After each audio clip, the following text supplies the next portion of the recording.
Hello friends, कैसे हैं आप सब। चैम्पियन ऑफ लॉ के इस यूट्यूब चैनल पे आप लोगों का एक बार फिर से स्वागत है। लेस इम्पॉर्टेंट और मोर इम्पॉर्टेंट के इस वीडियो सीरीज़ में आज एक नया वीडियो मैं लाया हूं, जिनमें मैं दो एक्ट्स के बारे में बात करूंगा, कंपनी लॉ एक्ट्स के बारे में और ह्यूमन राइट्स एक्ट के बारे में। हम लोग देखेंगे इनमें क्या चीज़ों पे ज़्यादा फोकस करना है, क्या पढ़ना है, कौन से टॉपिक्स पे फोकस करना है, क्योंकि पेपर अब 1 महीने बाद होना है, तो आप लोगों को रिलैक्स नहीं होना है, अच्छा परफॉर्म करना है और अच्छे से मेहनत करना है। तो चलिए हम लोग शुरू करते हैं कंपनी लॉ से। कंपनी लॉ में जो कि यूनिट 6 का टॉपिक है, टॉपिक 8, 9 और 10, इनमें कंपनी लॉ की बात की गई है, जिसमें पहले में है incorporation of company, prospectus, share and debentures, और दूसरे में है डायरेक्टर्स एंड मीटिंग्स, और तीसरे में है कॉरपोरेट सोशल रिस्पॉन्सिबिलिटी। हम लोग देखेंगे इसमें क्या चीज़ पढ़ना चाहिए। तो कंपनी लॉ से शुरू करते हैं। कंपनी लॉ में बेसिकली हम लोगों को देखना है इनकॉर्पोरेशन ऑफ कंपनी, कंपनी कैसे इनकॉर्पोरेट होती है, कंपनी होती क्या है, पब्लिक कंपनी क्या होती है, प्राइवेट कंपनी क्या होती है। तो हम लोगों को सबसे पहले देखना चाहिए डिफिनीशन क्लाउज को। डिफिनीशन क्लाउज में देखना है कि पब्लिक कंपनी क्या होती है, प्राइवेट कंपनी क्या होती है, होल्डिंग कंपनीज़ क्या होती हैं, एसोसिएट कंपनीज़ क्या होती हैं, और पब्लिक कंपनीज़ में कितने मेंबर होते हैं, प्राइवेट कंपनी में कितने मेंबर होते हैं, मैक्सिमम मेंबर और कम से कम कितने मेंबर हो सकते हैं। इस सब चीज़ों का ध्यान रखना चाहिए। आपको डिफिनीशन क्लॉज उसका याद रखना चाहिए, कौन से सेक्शन में, कौन से क्लॉज में ये कंपनीज़ डिफाइन है, तो आपको ये देखना चाहिए। उसके बाद इनकॉर्पोरेशन ऑफ कंपनी, कंपनी कैसे इनकॉर्पोरेट की जाती है, उसके पीछे कौन होता है, कौन इनकॉर्पोरेशन में रोल प्ले करता है, ये सारी चीज़ देखना चाहिए कि इनकॉर्पोरेशन कंपनी का कैसे होता है, तो आपको ये देख के जाना चाहिए। उसके बाद आ जाता है एक मेमोरेंडम ऑफ एसोसिएशन के बारे में आपको देखना चाहिए। सेक्शन 2 क्लॉज 56 में डिफाइन है कि मेमोरेंडम ऑफ कंपनी का ऑब्जेक्टिव क्या होता है, उनमें क्या क्या कंटेंट्स होते हैं।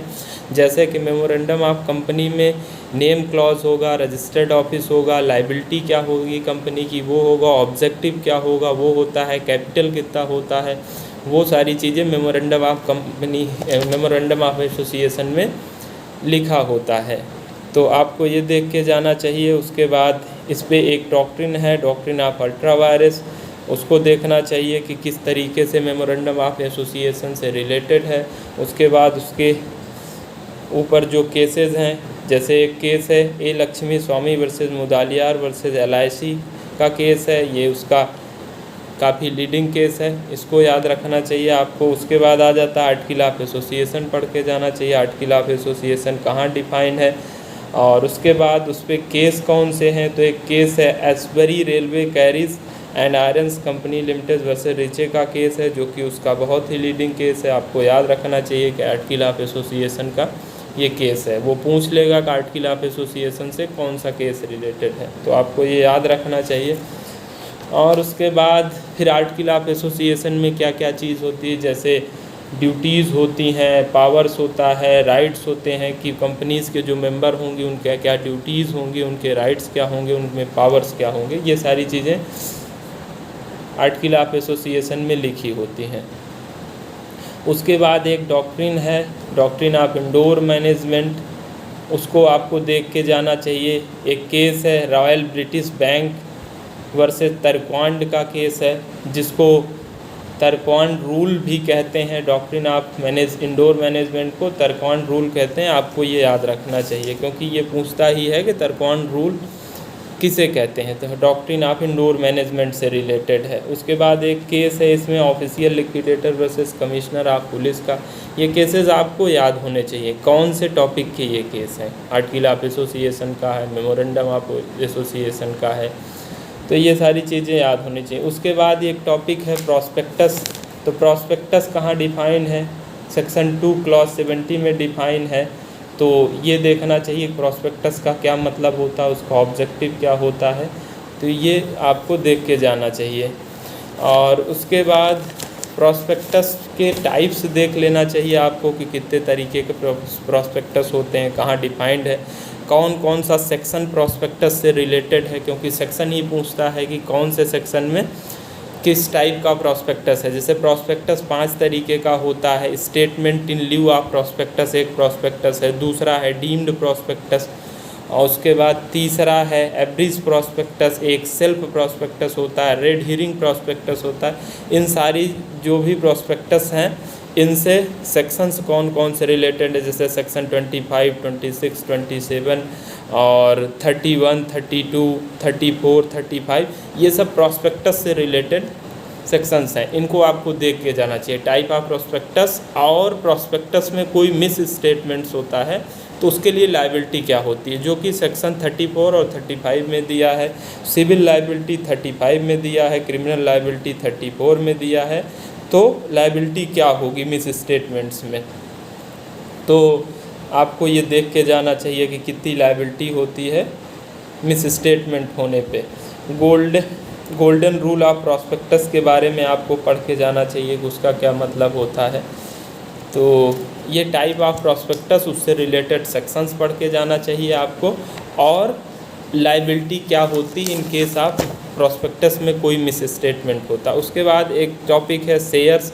तो शेयर्स के बारे में आपको देख के जाना चाहिए कहाँ डिफाइन है, सेक्शन 2 सब क्लॉज 84 में डिफाइन है, उसको देख के जाना चाहिए कि उसके बाद नेचर ऑफ शेयर्स आप पढ़ के जाना चाहिए आपको कि कैसा नेचर होता है। मूवेबल और ट्रांसफरेबल नेचर का होता है, शेयर्स को ट्रांसफ़र भी किया जा सकता है। उसके बाद काइंड ऑफ शेयर्स है, तो शेयर कितने काइंड के होते हैं, एक इक्विटेबल शेयर होता है, एक प्रेफरेंशियल शेयर होता है, जो कि सेक्शन 43 क्लॉज 1 और सेक्शन 43 क्लॉज 2 में है, तो इसको देखना चाहिए। और एक शेयर होता है सेक्शन 55 में रिडीमेबल शेयर होता है, तो उसको भी आपको देख के जाना चाहिए। और अगला जो टॉपिक है डायरेक्टर्स एंड मीटिंग्स के बारे में आपको पढ़ के जाना चाहिए। डायरेक्टर्स और मीटिंग के बारे में सेक्शन 96, 97, 98, 99, 100 ये सब सेक्शंस रिलेटेड हैं, जिनमें बताया गया है कौन कौन सी मीटिंग होती है, कौन उन मीटिंग को बुलाता है, मीटिंग नहीं बुलाने पे क्या लायबिलिटी बनती है। तो ये सारी चीज़ें आपको देख के जाना चाहिए। तो इन सेक्शंस को आप पढ़ के जाइए। इन सेक्शंस को, उनमें प्रोविज़न मैंने सारे सेक्शंस बता दिए, आपको वो सेक्शन पढ़ के जाना चाहिए, उसी से क्वेश्चन आता है, आप ज़रूर पढ़ के जाइए। उसके बाद एक जो टॉपिक है कंपनी लॉ में कॉरपोरेट सोशल रिस्पॉन्सिबिलिटी के बारे में, तो section 135 of company law act, उसके साथ उसका शेड्यूल 7 पढ़ के जाना चाहिए कि कॉरपोरेट सोशल रिस्पॉन्सिबिलिटी क्या होती है, किनके ऊपर ये रिस्पॉन्सिबिलिटी इम्पोज की जाती है, कौन सी कंपनीज़ के ऊपर ये रिस्पॉन्सिबिलिटी लगाई जाती है और कितनी लगाई जाती है, ये देख के जाना चाहिए। उसके बाद हम लोग ह्यूमन राइट्स एक्ट के बारे में देख लेते हैं। ह्यूमन राइट्स एक्ट में क्या पढ़ना है। ह्यूमन राइट्स एक्ट आपको अमेंडेड प्रोविज़न पढ़ के जाना चाहिए। 2020 में अमेंडमेंट हुआ है कि उनका जो चेयरमैन होता है उनका टेन्योर बदल दिया गया है, कितने मेंबर होते हैं, तो उस अमेंडेड प्रोविज़न के साथ आपको पढ़ के जाना चाहिए। और आपको पढ़ना चाहिए कि ह्यूमन राइट्स एक्ट कब इनेक्ट किया गया, कब इम्प्लीमेंट हुआ इसका, और कौन से कन्वेंशन से, जैसे Vienna conference of human rights convention है एक, तो उसके ऊपर ये बनाया गया ह्यूमन राइट्स एक्ट इंडिया में एक।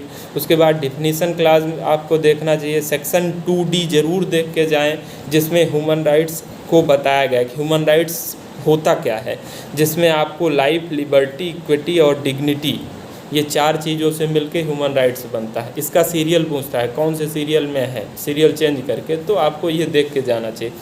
उसके बाद आपको सेक्शन 3 देखने की ज़रूरत है, जहाँ कॉन्स्टिट्यूशन बताया गया है कि ह्यूमन राइट्स एक्ट का जो कमीशन होगा, कौन उसको कॉन्स्टिट्यूट करेगा, तो सेंट्रल गवर्नमेंट बनाता है। सेक्शन 3 क्लॉज 2 देखना चाहिए, कंपोजिशन देखना चाहिए, कौन कौन ह्यूमन राइट्स कमीशन में होता है, तो ये आपको देख के जाना चाहिए। चेयरमैन कौन होता है, कौन कौन उसको कॉन्स्टिट्यूट करता है, मेंबर्स कौन होते हैं। सेक्शन 4 देखना चाहिए, अपॉइंटमेंट ऑफ चेयरमैन, आपको देख के जाना चाहिए कि उनके अपॉइंटिंग अथॉरिटीज़ में कौन कौन होता है, कौन अपॉइंट करता है चेयरमैन और मेंबर्स को, तो जिसमें PM होता है, स्पीकर ऑफ लोकसभा होता है, होम मिनिस्टर होता है, विपक्ष के नेता होते हैं, ये सब मिलके अपॉइंट करते हैं। सेक्शन 6 आपको देखना चाहिए, टेन्योर कितना होता है। उसके बाद रिमूवल देखना चाहिए किस तरीके से होता है, सेक्शन 5 इम्पॉर्टेंट है। रिमूवल वैसे होता है जैसे सुप्रीम कोर्ट के जजों का होता है। उसके बाद सेक्शन 12 आपको देखना चाहिए, बहुत इंपॉर्टेंट सेक्शन है, फंक्शंस क्या क्या होते हैं ह्यूमन राइट्स कमीशन के। और उसके बाद सेक्शन 13, 14 जिसमें इंक्वायरी और इन्वेस्टिगेशन के बारे में बताया गया कि कैसे इंक्वायरी और इन्वेस्टिगेशन होगा, कौन कौन से मैटर्स का होगा।